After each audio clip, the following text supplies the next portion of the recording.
Bonjour et bienvenue dans le Podcapsuleur, le podcast qui aime la bière et les brasseurs. Le déconfinement est là et je vous propose de reprendre nos visites de brasserie à un rythme plus régulier. Désormais, nous nous retrouverons à nouveau tous les 15 jours pour aller à la rencontre de brasseurs aux quatre coins de France. Saison 3, épisode 4, la brasserie Cousin à Pré-en-Paille, en Mayenne. Clément Cousin a découvert la bière sur le tard, il avait 19 ans. Dans un premier temps, il voulait ouvrir un magasin de bière, mais très vite, il a découvert l'art du brassage. Jusqu'au jour où je suis tombé sur un dépliant d'une brasserie qui est à côté du Mont-Saint-Michel, la fabrique de bière de l'abbé, qui organisait des stages pour apprendre à brasser. Et juste en lisant cette phrase sur le dépliant, j'ai fait « bah oui, je vais la faire ». Donc j'ai fait une plateforme d'orientation, j'ai fait des stages. 3 stages. Le premier, c'était dans une brasserie qui a fermé depuis, qui était à Valogne, donc la brasserie d'Alona, où là, ça a été une révélation. C'est ça que je voulais faire. Deuxième stage au brewery, donc c'était à Jouët-du-Bois, dans l'Orne, avec un brasseur anglais, où j'ai découvert la bière anglaise. Et là, j'ai fait une autre révélation. Parce qu'à cette époque-là, donc c'était il y a 15 ans, il n'y avait pas encore des IPA, il n'y avait pas encore de Pale Ale, tout ça sur le marché, donc grosse révélation sur les houblons, sur ce genre de choses. Et troisième stage au Mont-Saint-Michel, où pareil, ça s'est super bien passé. Et à la fin de mes stages, le deuxième patron m'a dit écoute, viens bosser à la brasserie, je vais tout apprendre, quoi. Ça a commencé comme ça. Donc j'ai travaillé pendant 2 ans chez lui. Et puis après, je suis parti travailler à Rouen aux 3 brasseurs, faire un peu mes armes. Je suis resté 2 ans là-bas, donc j'ai appris à gérer du volume, à gérer du tirage pression, le système 3 brasseurs, quoi. Et puis suite à ça, je me suis pris 2 ans pour réfléchir à mon projet, revenir sur Pré-en-Paille, parce que c'est là que je voulais être.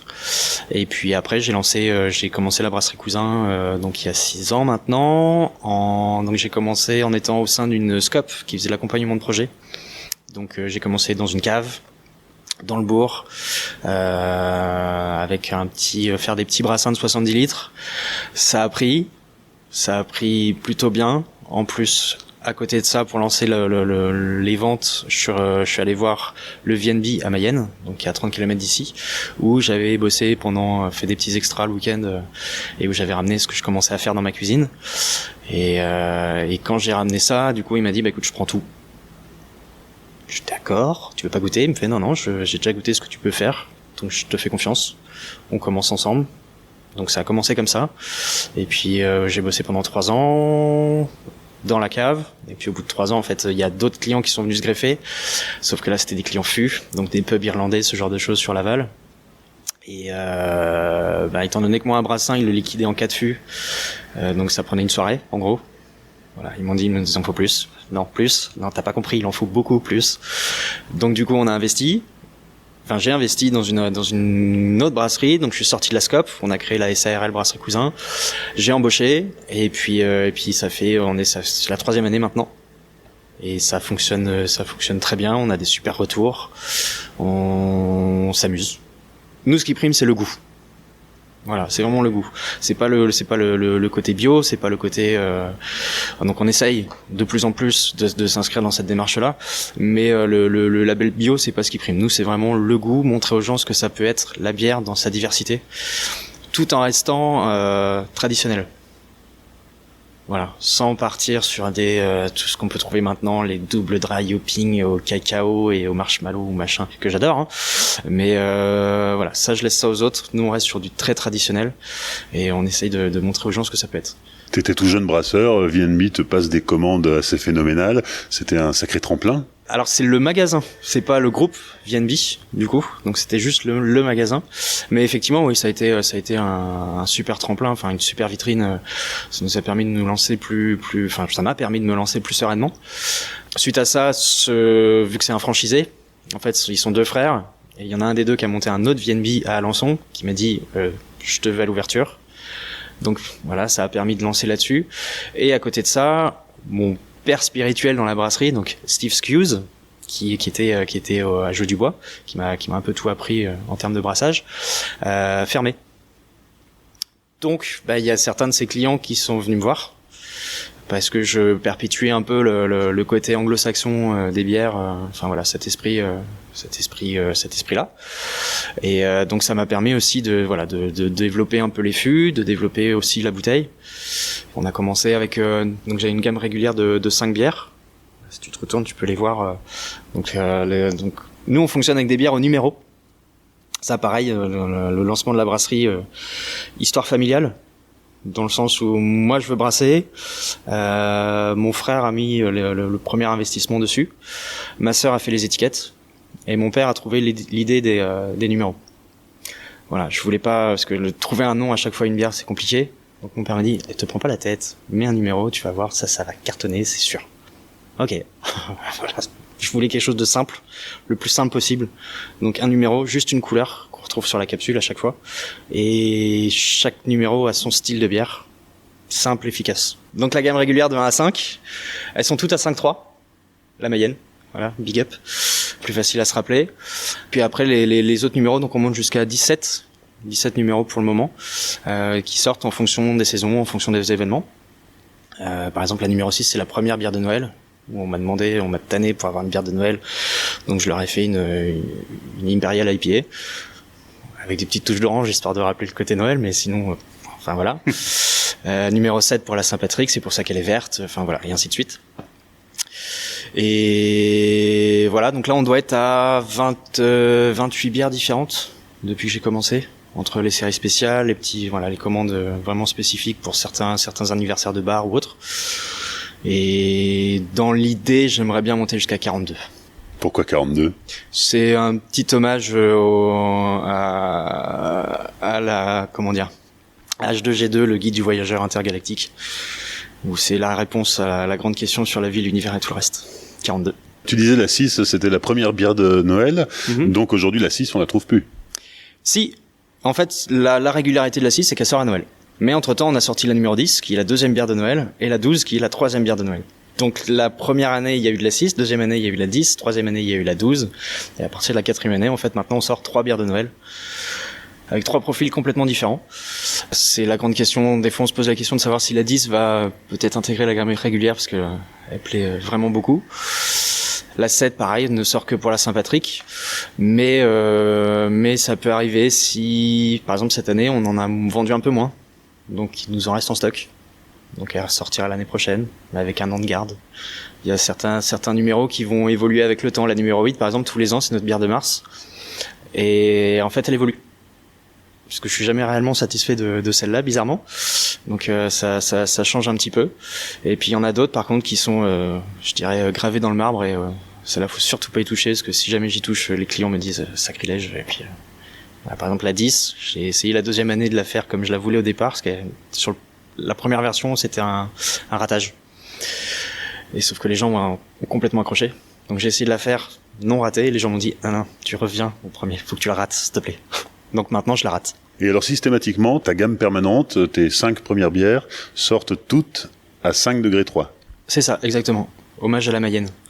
Il y a plein de petits clins d'œil. C'est-à-dire que la numéro 12, par exemple, c'est la seule qui n'a pas le même lettrage sur son étiquette. C'est la N12. Parce que la National 12 passe après en paille. Oui, donc il fallait prendre la police de caractère qu'on retrouve sur les bornes routières. C'est la police officielle. Voilà. Et c'est la bière Paris-Brest. Vu que c'est la route Paris-Brest, la route des vacances, enfin une des 2 routes des vacances, au même titre que la National 7. Et voilà, petit hommage. Et il y a plein de petits clins d'œil à chaque fois, un peu humoristiques, un peu débiles. On aime bien ce genre de choses. Mais du coup, maintenant, il y a aussi d'autres bières qui sont venues se greffer à la gamme régulière. Donc la demi, une petite bière de soif. Et il y en a une autre qui vient d'intégrer, mais tout juste, qu'on a appelée la Bimbergen. Voilà, pour notre petit clin d'œil. À une célèbre bière d'abbaye. Oui, ouais, voilà, c'est un petit exemple. Voilà, on se dit que bim. Pour venir chatouiller un petit peu. Et montrer qu'on peut faire quelque chose de sympa sans forcément que ce soit trop cher, ou revenir à ce côté. Il y a le côté le goût, mais dans ce qu'a pu m'apprendre encore une fois mon père spirituel dans la bière, c'est la culture du pub, la culture on tourne à la pinte, et faut pas que ce soit trop cher, parce que de toute façon, on sort du boulot, on vient boire une pinte, puis après on rentre à la maison, et c'est vrai que cette culture-là, moi, me plaît beaucoup. L'an dernier, en 2019, la brasserie Cousin a produit 600 hectos de bière. C'est ça. Ouais. Et c'est pratiquement le double de ce que tu avais fait en 2018. 2018, on devait être dans les 350 hectos, donc le double. Après, il y a, c'est pas compliqué, hein, il y a eu l'arrivée de la petite, quoi. La petite bière de base, la demi, en fait, c'est pas compliqué, sur les 600 hectos, il y en a 300 pour la demi. Voilà, juste pour elle. Accessoirement, on s'est même, entre guillemets, offert le luxe de choper une médaille d'or au France Beer Challenge avec celle-là. On espérait avec les autres, et non, c'est celle-là en bière de table qui a gagné une médaille. Donc c'était inespéré entre guillemets. Après, on n'a pas communiqué dessus, c'était surtout savoir ce qu'elle valait. Sur les 600 hectos, on doit être à 70%, je pense, en fût. Il y a beaucoup de patrons de bar qui nous ont fait confiance. On essaye au maximum de les rendre indépendants, leur montrer comment, nettoyer leur machine, comment gérer tout ça. Sans qu'il y ait de contrat, sans qu'il y ait de tout ça, parce qu'il y en a marre. Donc le but du jeu là cette année, avec le coronavirus, ça va être un peu compliqué, mais ça aurait été au moins de faire pareil. On vise ça. Je pense qu'on va y arriver, vu l'arrivée de la Bimbergen là, de la Bim. Donc ça devrait ouvrir quelques portes aussi. T'as une zone de distribution qui reste très locale ? Pas plus d'une heure de route. Mis à part notre client à Lannion, où là on se déplace avec on remplit vraiment, on blinde le camion au maximum de ses capacités. Mais c'est le seul. On reste à une heure pour pouvoir être au plus près, pouvoir intervenir s'il y a besoin, pouvoir être proche de nos clients. C'est surtout ça qui est important. Et ce que je te disais tout à l'heure, il y avait le côté faut qu'il y ait du goût, mais on essaye aussi que la brasserie, de par les produits, de par les prix qu'on va appliquer, en fait, on va essayer de soutenir l'économie locale, en fait. Voilà. Donc que les petits bars puissent vivre grâce à nos bières. Enfin, en partie, hein, on n'a pas non plus prophète, mais on essaie de s'inscrire dans cette démarche-là pour que ce soit accessible pour le client final, mais aussi pour le client pro, et qu'il arrive à s'y retrouver, et que du coup on puisse revenir à ce qui se faisait au début du XXe siècle, où chaque village avait sa brasserie, et puis ça faisait tout le monde était content avec ça, en fait. Pas forcément l'ambition non plus d'être sur toutes les étagères de France et de Navarre ou d'ailleurs. Voilà, quand on me pose la question, savoir si je suis distribué sur Paris ou sur Rennes ou quoi, je fais, mais il y a d'excellentes brasseries dans chacun de ces coins-là. Donc allez plutôt voir ces brasseurs-là, plutôt que chercher absolument à voir la mienne. Venez en vacances, on va vous allez pouvoir repartir avec des coffrets, il y a pas de problème. Mais sur place, allez voir les brasseries locales, et puis c'est ce qu'il y a de mieux, quoi. À mon humble avis. Pour revenir sur ta logique marketing, tu me disais, quand on a préparé un petit peu tout à l'heure, que tu réussissais à sortir des fûts qui étaient vendus moins cher aux clients pro que certains fûts industriels. C'est ça. Essentiellement sur la demi, en fait. Donc la petite blonde de base, on a réussi ce tour de force de faire quelque chose qui est bon et pas cher. Clairement, ça permet d'avoir pour les patrons de bar de sortir le demi à 2,50 sur une blonde de base, donc le prix d'une 1664 ou d'une Kronenbourg dans certains petits patelins un peu touristiques. On est moins cher, et du coup c'est là où on continue dans cet esprit d'économie locale, en fait. On va être moins cher en local pour de la bière artisanale, donc les gens vont beaucoup plus s'accrocher parce que les gens sont aussi en demande de ce genre de produit. Donc je pense qu'on est plutôt bien. Sans pour autant brader ton produit. Ah, pas du tout. Pas du tout. On le brade pas du tout. Il y a même certains moments où je me dis que c'est un peu cher. Voilà. Donc non, on brade pas du tout. Bien au contraire. Après c'est vrai qu'on a tendance à oublier d'intégrer dans le prix le temps qu'on passe à bosser. Mais moi, dans mon fort intérieur, j'ai un copain qui fait un peu de gestion qui m'a dit il faut absolument que tu le comptes. Et moi, je me dis que si je commence à compter ça, en fait, non, je vais changer de boulot. Hein. Ça sert à rien. Je veux surtout pas commencer à compter mes heures ou quoi que ce soit. Moi, je fais de la bière, quoi. Voilà, juste ça. Alors là, on est dans le hangar de stockage. On va se déplacer un petit peu là. On va aller visiter ta salle de brassage pour que tu nous expliques un petit peu comment tout ça fonctionne. Tu es installé ici depuis 3 ans. Alors là, il court. Je vous décris le truc en direct. Hein. Il court vers le tableau électrique. Voilà, parce que le brassage est en cours. Alors c'est bien, on a un peu d'ambiance sonore, on a un peu, vous n'êtes pas là, mais on a un peu d'ambiance olfactive aussi, hein, ça sent très bon. Ça sent très très bon, ça sent le malt chaud. C'est un peu dommage d'ailleurs qu'on puisse pas le... On peut pas faire sentir. Ouais, on peut pas le faire sentir, c'est con parce que c'est plutôt sympa. Il faudra venir visiter la brasserie cet été, pourquoi pas sur la route des vacances, ça peut être une bonne occasion.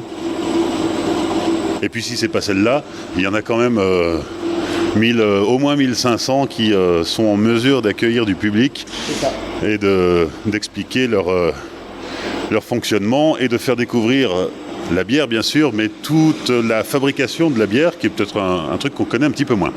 Voilà, alors Clément, on est dans la salle de brassage. On est dans la salle de brassage, donc salle de brassage relativement classique. On est sur une méthode anglo-saxonne. On n'est pas du tout sur la méthode belge, donc on est sur ce qu'on appelle du monopalier. Donc 3 cuves de brassage. J'ai la réserve d'eau chaude, donc la bâche, qui est dans l'angle derrière là-bas. Cuve d'empâtage sur le devant, cuve d'ébullition dans l'angle là-bas. Méthode monopalier, c'est une cuve d'empâtage non chauffante, un seul palier de température. Donc c'est la méthode traditionnelle anglaise. Voilà, c'est ce que j'ai appris. C'est ce que j'ai perfectionné chez les 3 brasseurs. Donc on ne change pas une équipe qui gagne. Méthode que je trouve moi plus simple, plus pratique. Les plus efficaces aussi. Alors les défendeurs de la technique belge vont dire que non, mais voilà. Après, chacun son choix, je dirais. On peut apercevoir du coup à l'intérieur, juste ici, donc il y a les 2 fermenteurs. Donc ça c'est une des particularités ici, c'est qu'on est sur des fermenteurs ouverts. Donc il n'y a pas de contre-pression, ils sont complètement ouverts. Plus large que haut, pour avoir plus de contact pendant la fermentation avec l'air ambiant. Ça va développer plus de goût. C'est la technique traditionnelle anglaise. J'ai vraiment voulu partir là-dessus. Quand j'ai fait fabriquer les fermenteurs. Donc pareil, je suis resté en France. Je suis passé avec fourrage. Et quand je leur ai demandé de faire des fermenteurs plus larges que haut, ils n'ont pas compris. Et je leur ai dit, si, c'est les techniques, même en Allemagne. Les brasseries les plus traditionnelles ont des fermenteurs ouverts. Où on va même récupérer la levure sur le dessus pour la mettre un peu comme un levain pour le pain. Donc là, si tu veux regarder de l'autre côté, j'ai la numéro 11 qui est en train de fermenter. Donc là, si tu te rapproches un petit peu pour voir. Ah oui, ça fait des bulles. Ça fait des bulles. Donc, c'est houblonné, hein. Un petit peu, ouais. Un petit peu. Je me suis un petit peu lâché sur celle-là. Donc voilà, donc ça permet déjà de voir ça. Ça va me permettre de pouvoir rajouter, si j'en ai envie, des houblons ou autres épices pendant la fermentation. Donc ça, c'est plutôt sympa. Après, le côté où ça reste plat, en fait, on rejoint l'idée de la real ale à l'anglaise. Donc c'est-à-dire une bière où il n'y a pas de gaz rajouté, où il n'y a pas tout ça. On a vraiment un produit qui est naturel, mais ce qui fait que derrière, c'est moi qui vais décider. Pour la bouteille, on va avoir de la refermentation, donc je vais rajouter un petit peu de levure pour qu'elle retravaille. Pour le fût, on va injecter du gaz sous pression. Voilà, je vais choisir, et si je veux la servir à l'anglaise, je peux aussi. Donc je le fais vraiment comme... ça m'offre un panel de possibilités un petit peu plus large. Et aussi une capacité de production plus grande. Dans le sens où mes fermenteurs ne servent qu'à fermenter. Après, j'ai les tanks de garde pour le stockage, mais j'ai pas une cuve qui va être bloquée pour la fermentation, la garde et ensuite la mise en fût ou en bouteille. Et le fait que ce soit des fermenteurs ouverts, ça multiplie pas le risque d'infection ? Pas du tout, parce qu'en fait à partir du moment où on va mettre la levure, elle va se mettre à travailler. On a de toute façon atteint les bonnes températures juste au début de la fermentation. Il y a un refroidisseur à plaque qui va permettre de passer de 90 degrés à la fin de l'ébullition à 25, température de fermentation. Donc déjà les plages de température où on va pouvoir choper les petites saloperies ambiantes, on les a squeezées. On met la levure tout de suite, elle se met tout de suite à travailler. Et vu qu'il y a production de CO2, ça va être protégé quoi qu'il arrive. Donc il y a au niveau contamination ou quoi au caisse, où il y a, je vais pas dire aucun risque parce que ça n'existe pas, mais on se rapproche de zéro. Et en plus je fais double désinfection à chaque fois, donc ça bouge pas. Alors une fois que ça a fermenté, ça fermente combien de temps ? On est sur une fermentation relativement rapide. Sur toutes les hautes fermentations, on est sur 5 jours. On a sur la totalité de la gamme, on va avoir 3 bières en basse fermentation. Là, on va être sur du 15 jours. Et voilà, ça oscille entre les deux. Mais sur la grosse majorité de la gamme, c'est entre 5 et 7 jours. Et ensuite, la bière part en garde. Ensuite, elle reste pendant 2 jours au froid dans le fermenteur. Donc ils sont thermorégulés. Et ensuite, ça part en salle de garde. Nous y allons. On y va. Oui, alors c'est une salle de garde assez particulière puisque voilà, on entre dans une chambre froide où il fait pas très chaud, mais c'est prévu pour. C'est complètement prévu pour. On est à 5 degrés ici. Hop, je ferme la porte, j'en profite. Donc on est à 5 degrés, les bières arrivent ici, on va les laisser maturer gentiment. Encore une fois, pas de gaz rajouté. Donc ça va encore, si on veut rajouter, on peut encore rajouter tout ce qui est houblon pour le dry hopping si on veut en faire, les épices ou autres. Ça va permettre de clarifier la bière également, le froid. Donc on a sur chaque cuve, on va avoir un tirage au clair et un vidange total. Ça permet d'avoir des bières qui vont être où la levure va avoir moins d'incidence sur le goût. Ça c'est le côté anglais qui parle. Je peux pas le renier. Donc on reste sur certaines bières. Si on prend sur la demi qui a un temps de fabrication qui est horriblement court, elle va rester 2 jours ici. Elle part en fût et elle part tout de suite chez les clients. Donc on est sur un temps de fabrication qui oscille entre 7 et 9 jours. Donc c'est là où oui, c'est horriblement court. Et en plus elle est pas chère, donc c'est un bon produit. Mais certaines bières vont pouvoir rester ici 6 mois, 1 an, sans problème. Après c'est vraiment celles où il y a peu de demandes. Donc sur des stouts où là on avait une bière fumée, elle avait 1 an de garde et c'était magique quoi. Donc voilà à peu près. À partir de tous ces temps de repos, on va pouvoir ensuite mettre en bouteille ou en fût. Donc dans la salle de garde, on a un tank sous pression où on va pouvoir justement mettre la bière et en même temps on va injecter le gaz. Et cette cuve-là ne sert qu'à remplir les fûts. Elle ne sert qu'à ça. Donc on verra par la suite peut-être acheter une ligne d'embouteillage isobarométrique pour pouvoir mettre les bouteilles directement gazeuses, la bière directement gazeuse dans la bouteille. Ça à voir. Pour l'instant, c'est pas la priorité, mais voilà à peu près ce qu'on fait dans cette pièce-là. Et donc c'est le froid de la chambre froide qui refroidit les tanks de fermentation. Oui, c'est ça. On est sur des tanks simples parois.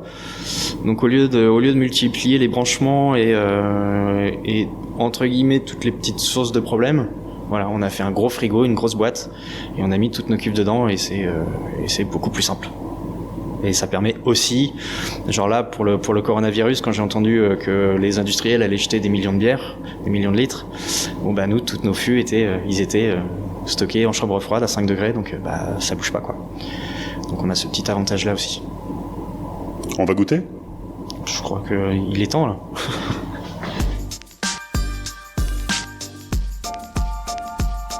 Les 5 dernières minutes avec la dégustation. Clément, on a attaqué en goûtant, bien sûr, la demi. Oui, on était, je crois, un peu obligé d'y passer. Donc petite, comme marqué sur l'étiquette, elle est pas très grande mais fonctionnelle. Voilà, elle est pas. Son boulot, c'est d'étancher la soif, clairement. Petite cream ale à 4,5. Donc en gros, on pourrait dire que c'est une pils en haute fermentation, pour simplifier un peu le terme de cream ale. Un malt, un houblon, donc on est sur un smash, comme on dit dans le jargon. Simple malt avec simple houblon, en français, dans le texte. Voilà, des petites touches de mandarine, au nez un petit peu de foin, tu disais. Et puis en bouche, on va être plus sur un côté un peu biscuit, un petit peu miel aussi, un petit côté miel toute fleur. Voilà, simple, facile d'accès.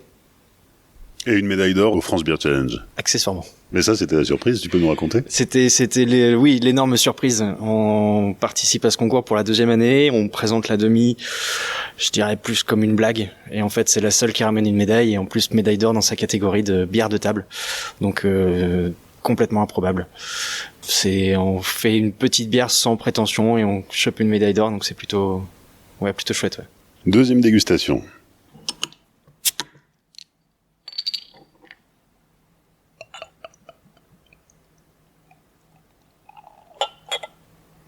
Alors là, Clément, on goûte la Bimbergen. La Bimbergen, donc blonde d'inspiration belge, blonde d'abbaye. Voilà, on est sur encore une fois sur du très traditionnel. On cherche pas à révolutionner la face du monde. Voilà, je sais pas trop comment l'expliquer. Celle-là, elle vient de sortir. Pour l'instant, les retours sont plutôt très bons. Et on se dit que oui, qu'on va pouvoir aller taquiner un petit peu et que ça deviendra une petite phrase dans les bars de dire je prends une bim. Et là, nous, à l'intérieur de la brasserie, on pourra se dire et bim. Mais c'est vrai qu'on retrouve bien le côté bière d'abbaye avec une bière qui est assez dense et avec une bonne sucrosité. Oui, on a voulu ça. Donc ça, après, c'est le côté la levure fait beaucoup de boulot. Petite précision, c'est vrai que sur chacune de nos recettes, en fait, on a une levure différente pour vraiment coller au plus près au style. Donc là, oui, on est sur une levure de triple belge. Voilà, on pouvait pas se tromper. Sur chacune de tes bières, tu marques pas d'ailleurs bière blonde, bière ambrée. Tu mentionnes directement le style officiel. Bière d'abbaye. Voilà. Encore une fois, c'est au même titre que la demi. Ces deux bières-là sont là pour aller taquiner un petit peu les industriels. Voilà, montrer qu'on peut faire au moins aussi bien, voire mieux pour moins cher. C'est vraiment ça, c'est leur taf. Assumer et revendiquer.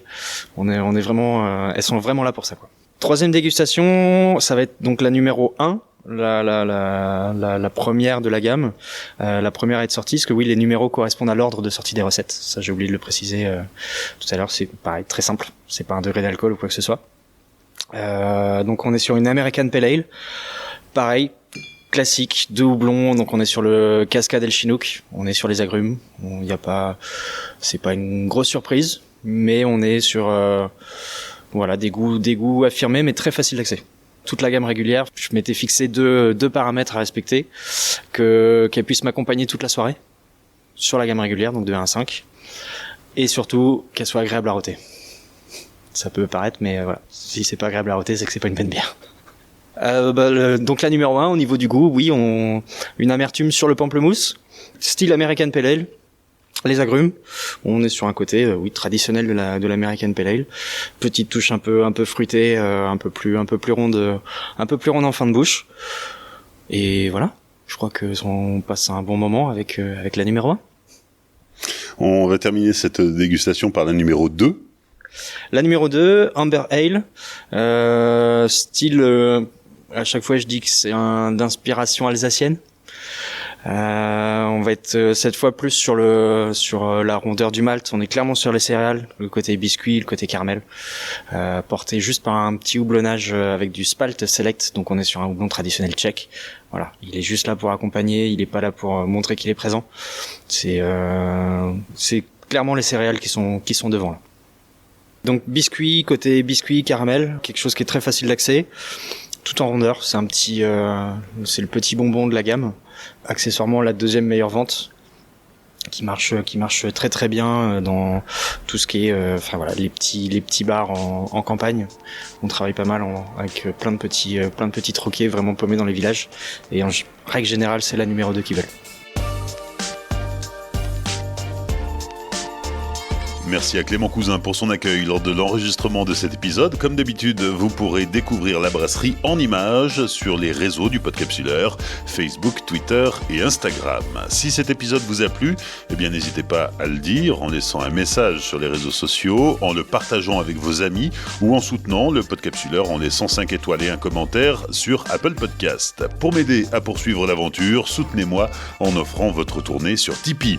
On se retrouve dans 15 jours et d'ici là, souvenez-vous, l'abus d'alcool est dangereux pour la santé, alors savourez, mais sans forcer.